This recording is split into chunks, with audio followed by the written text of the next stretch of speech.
بسم اللہ الرحمن الرحیم۔ صحابہ کے آنسو حضرت علی رضی اللہ تعالیٰ عنہ کے بارے میں حضرت علی رضی اللہ تعالیٰ عنہ نے ایک مرتبہ خطبہ ارشاد فرمایا اور لوگوں سے پوچھا، بتاؤ سب سے زیادہ بہادر کون ہے؟ حاضرین نے کہا، آپ فرمائیں، نہیں، سب سے زیادہ بہادر ابو بکر تھے۔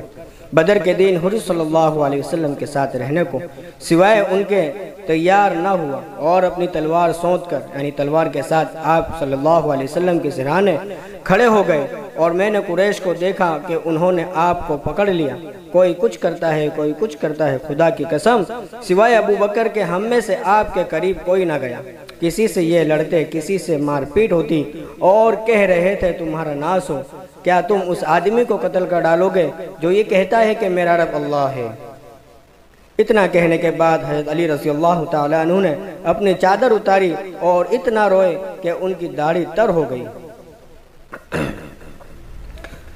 زیاد ابن العربی بیان کرتے ہیں کہ حضرت علی رضی اللہ تعالیٰ عنہ کوفہ کے منبر پر فتنہ اور جنگ نمودار کے بعد تشریف لائے، اور اللہ تعالیٰ کی تعریف اور دنیا کی عبرت کی چیزوں نے ان کی آواز گلے میں روک دی، تو حضرت علی رضی اللہ تعالیٰ عنہ روئے، یہاں تک کہ ان کی داڑھی ان کے آنسوؤں سے تر ہو گئی اور اس پر سے آنسو بہنے لگے۔ انہوں نے اپنی داڑھی جھاڑی، اس سے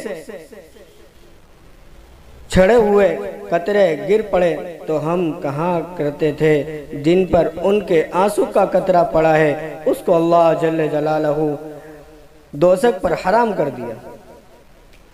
علی بن حسین رضی اللہ تعالیٰ عنہ کہتے ہیں کہ بنو ہاشم کے ایک جوان نے پوچھا کہ آپ خطبہ جمعہ میں فرماتے ہیں، اے میرے اللہ ہماری اس چیز کے ساتھ اصلاح فرما جس کے ساتھ خلفۂ راشدین کی اصلاح کی۔ وہ خلفۂ راشدین کون ہے؟ یہ سن کر حضرت علی رضی اللہ تعالیٰ عنہ کی دونوں آنکھوں سے آنسو سے بھر گئے۔ پھر فرمایا، وہ ابو بکر اور عمر تھے، یہ دونوں ہدایت کے امام تھے، اسلام کے شیخ تھے۔ حضور صلی اللہ علیہ وسلم کے بعد انہوں نے دو سے ہدایت پائی گئی، جس نے ان کا اتباع کیا اسی طرح مستقیم کی ہدایت دی گئی، اور جس نے ان کی اقتداء کی وہ راہ راست کر دکھایا گیا۔ جس نے ان دونوں کو لازم پکڑا وہ اللہ تعالیٰ کی جماعت سے ہے، اور اللہ تعالیٰ کی جماعت ہی فلاح پانے والی ہے۔ حضرت کمیل رضی اللہ تعالیٰ عنہ کہتے ہیں کہ میں حضرت علی رضی اللہ تعالیٰ عنہ کے ساتھ تھا، ہم ایک قبر پر گزرے تو قبرستان کی طرف متوجہ ہوئے اور فرمایا، اے قبر والو، اے مصیبت والو، تمہاری کیا خبر ہے؟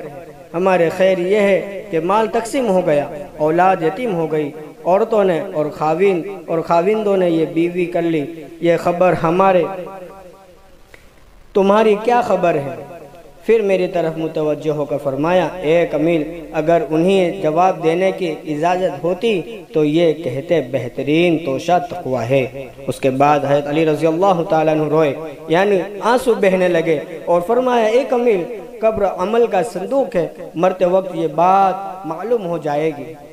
جس روز حضرت علی رضی اللہ تعالیٰ عنہ حضرت عثمان رضی اللہ تعالیٰ عنہ شہید کیے گئے، حضرت علی رضی اللہ تعالیٰ عنہ مسجد کے دروازے پر راہ دیکھ رہے تھے، بلند آواز سے کہہ رہے تھے، اے اللہ، میں قتل عثمان سے بری ہوں، میں اس پر راضی ہوں اور نہ اس کی مجھے امید تھی۔ پھر میں حضرت عثمان پر داخل ہوا اور رویا، یہاں تک کہ رو کے لوگوں کو گمان ہو گیا کہ حضرت علی بھی فوت ہو گئے۔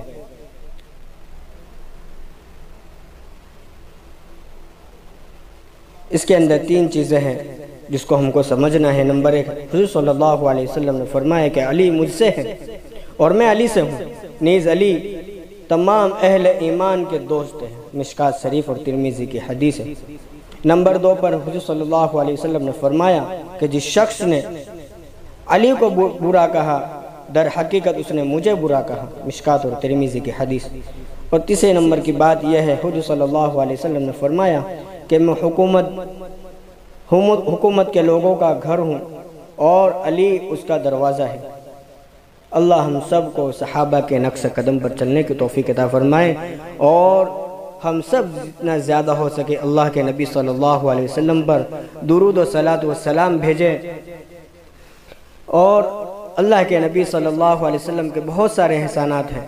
ہم جتنا بھی درود اللہ کے نبی صلی اللہ علیہ وسلم پر پڑھیں گے اتنا کم ہے کہ حدیث کے اندر آتا ہے کہ جو ایک جگہ پر بیٹھ کر اپنی پوری زندگی اللہ کے نبی صلی اللہ علیہ وسلم پر درود پڑھے گا تو بھی اللہ کے نبی کا ہم حق ادا نہیں کر سکتے۔ اللہم صلی علی محمد وعلی آل سیدنا محمد وبارک وسلم۔ اللہ ہم سب کو کہنے سننے سے زیادہ عمل کرنے کی توفیق عطا فرمائے۔